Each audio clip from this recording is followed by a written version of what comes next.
Okay, I'll just show you how to delete a mobile from the Bluetooth audio system in this Mercedes Benz. So you can either use this and navigate. If you click the store, it takes you to the menu, telephone, or we'll just go back to Navi. So it's Navi on, or you can just go to telephone like so. Now this is a bit confusing. You've got options there: connect device, call list. You want to delete a device, so connect device. It's not what you think, but anyway, connect device. There you go. Connect new device. But there's my phone there.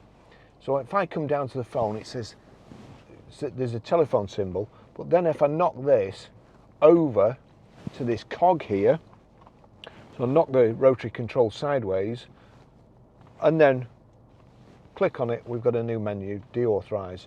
Do you want to deauthorize this device, Barry's iPhone 13 Pro? Yes. That's it gone.